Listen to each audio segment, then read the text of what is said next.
Hi there. My name is Brittany Lord, and I'm the facilitator for the Remembering Our Babies therapy group. I hope you're having a great day today. Normally, we don't do any kind of labels on these videos as far as a particular month or particular theme, as much as more general experiential activities to help people with their grieving process. But this month is all going to be about Christmas, and I started to put some Christmas music on in the background, but I didn't want it to detract from what we were talking about today. So Merry Christmas to you and your family. This is our December video. This is our second year, the end of our second year, about to start our third year in 2025 of some changes that we've made in the way that we're reaching our community and beyond here locally and wherever these videos may see you, to be able to reach those who are part of a club, as we talk about every single month, that no, not one of us wanted to be in. If you are watching these videos, it's not by chance. You have been sent here, we believe, by God and by the people that care most about you. And you are, again, part of a club that no one wants to be a part of. So if you have lost a child due to infant death, due to miscarriage, or struggle with the pain of infertility, it is no surprise that you are watching this video. We're so excited, again, the end of our second year, about to start our third, of coming alongside moms and dads in our community and helping them with all the different effects of grief, emotional, cognitive, spiritual effects of the grieving process. This is a grief experience like no other. Not to diminish other grief experiences, whether the loss of a spouse, a friend, a way of life, a job, our health, but this is a loss like no other, and when you've experienced it, you will understand. Keep in mind that this video series is not meant to diagnose or treat mental health issues or meant for emergency use. If you are having a mental or medical health emergency, please stop this video and go to your nearest emergency medical facility. So again, last year in 2023, our group rolled out 3 ways that we're helping or trying to be with those and come alongside you in your grief journey if you've lost a child due to infant death, miscarriage, or struggle with infertility. Last month, we were so excited, and please check out our Facebook page, Remembering Our Babies organization.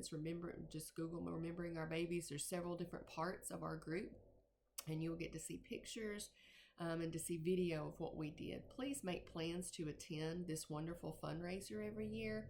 It's a great way for people in our community to be able to locally, and some may travel from out of town, to come alongside one another and in person love on each other and just share what's happening in our lives and be able to celebrate those children that have been lost too soon, who didn't get to step and take those steps for them that they never got to take. So last month we had this organization's annual fundraiser. Again, please make plans to attend. It was a wonderful time of fellowship. There were tears, there was laughter. We made ornaments, had fun together. There was an amazing raffle, and at the end there's a walk and a candle lighting ceremony. It's a really moving event, and I would encourage you to check it out on Facebook. Again, Remembering Our Babies group. Another way that we're coming alongside those in our community and beyond is through this video series. So every single month, I'm going to be posting a video detailing some ways that you can process the emotional, spiritual, cognitive, all the different effects of grief that you're experiencing. If you have a question or a comment, please don't hesitate to reach out either by Facebook or make a comment on our YouTube channel on here. Another way that we're coming alongside people in our community, men and women, is to offer counseling sessions that are provided by this group and the fundraising that we do with me. I'm an LPC here in Chattanooga, LPC MHSP, and what that means is I'm a licensed professional counselor here in Chattanooga, and this group would like to offer you some complimentary, now it's paid for by this group, counseling sessions, one-on-one individual sessions to help really dial into some of the more personal effects of the grieving process that you may be having. If you have any questions about that, please drop us a comment on this YouTube channel or on Facebook. So again, this is December. Not going to label it necessarily because, maybe in July, you may already be thinking about the holidays, or maybe there's another holiday that's particularly hard for you. But for many people, the holiday season coming into September, October, November, and then December, and even following into the aftermath of the holidays, is a really difficult time of the year. What for many people is the most wonderful time of the year, as we've talked about before on here a couple months ago, is sometimes the hardest time of the year for many people. If you think about it, all the things that we do around Christmas are around sentimentality. And by that I mean the traditions. We see the same commercials. We sing the same songs. We eat the same foods. We even wear the same ugly Christmas sweater to the holiday party every single year.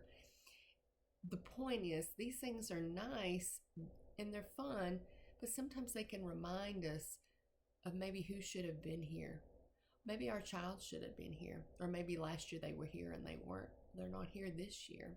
Or maybe we're spending another Christmas without the hope of a child, and without a child being coming into this world very soon.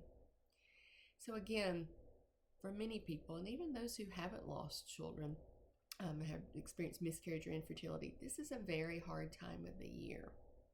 Sometimes dealing with family is just very challenging, and you're going to see a lot of family perhaps during this time of the year. I used to have a Christmas tree here in my office.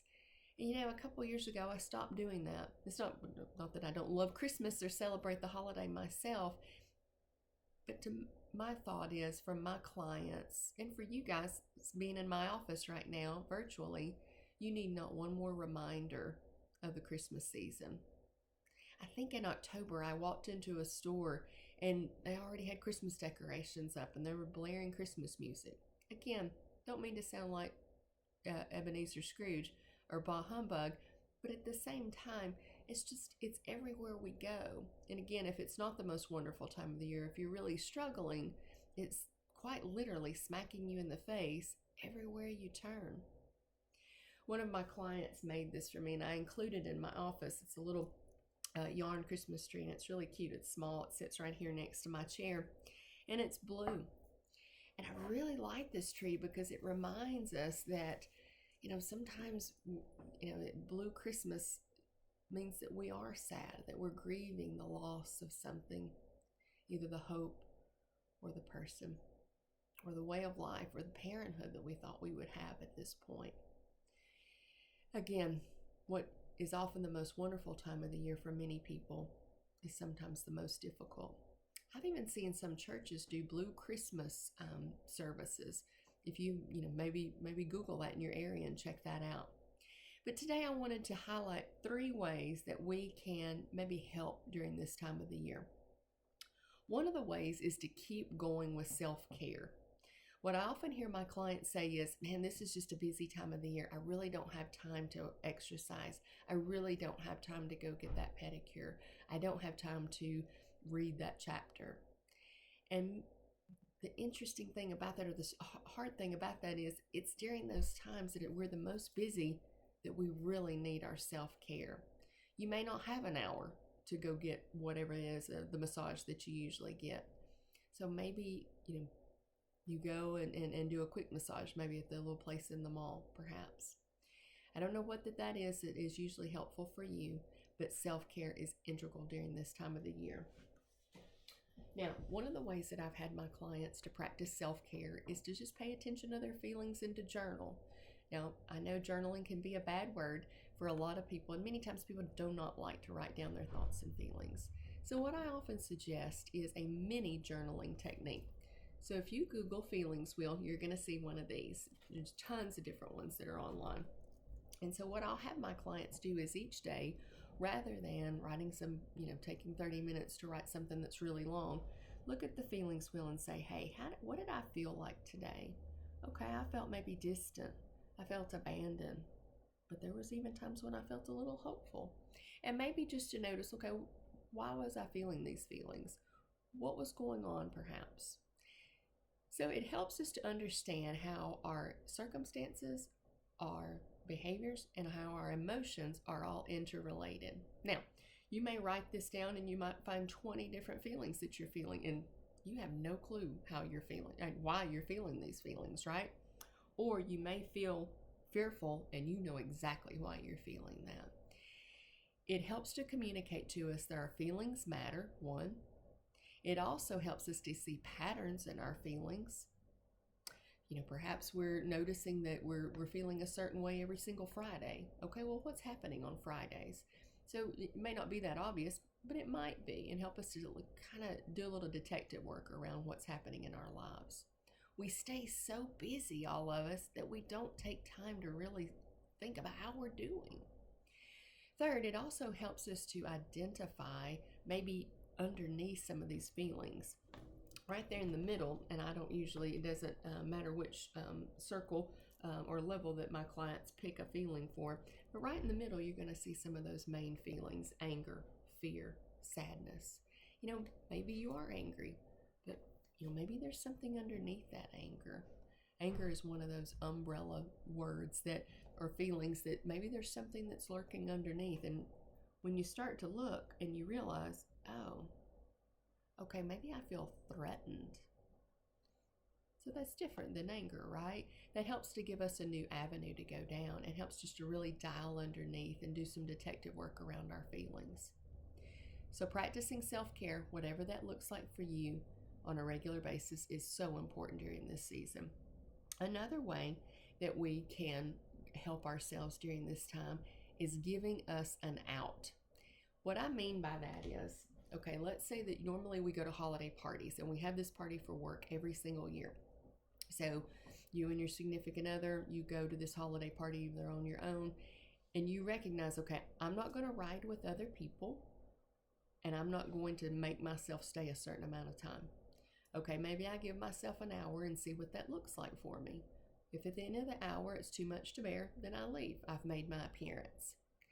Driving your own car can be really helpful to something like this. Let's say that everybody's carpooling. Well, that's fun, but the challenge is if you get to where it's maybe too much for you, then you're stuck. Then you've got to ask somebody to take you somewhere. And then you may have to explain to them. Now, maybe it's a friend that you don't mind to explain, but what if it's not? So driving your own car can give you that way of escape if you need it. And sometimes just knowing that you can leave at any point is a huge help. So that's number 2 way to help. Number 3 is setting healthy boundaries. So this is a time of the year where many of us, we put way too much into weekends. And I'm one to do that. I think one year I had 3 functions to go to on the second weekend in December in one night. That's just too much. And by the end of the season, I was so strung out that I was exhausted. And to be honest, until I started setting some healthy boundaries myself around the holidays, I hated seeing them come around. And that's sad if you really enjoy this time of the year. So maybe setting some healthy boundaries. Maybe in years past you've sent out 200 Christmas cards.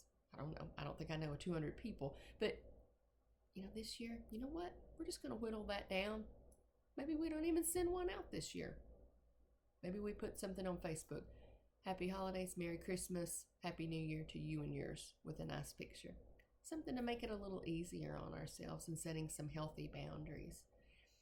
And when we set those healthy boundaries, then we may have a little bit more time for self-care. I hope these tips help during this very busy, very wondrous, and very stressful season. Please don't walk this path alone. This is too difficult of a burden to bear by yourself. Please reach out to us if you need something. Reach out in any way, shape, or form. Don't walk this alone. Happy holidays. Happy New Year coming up. Take care.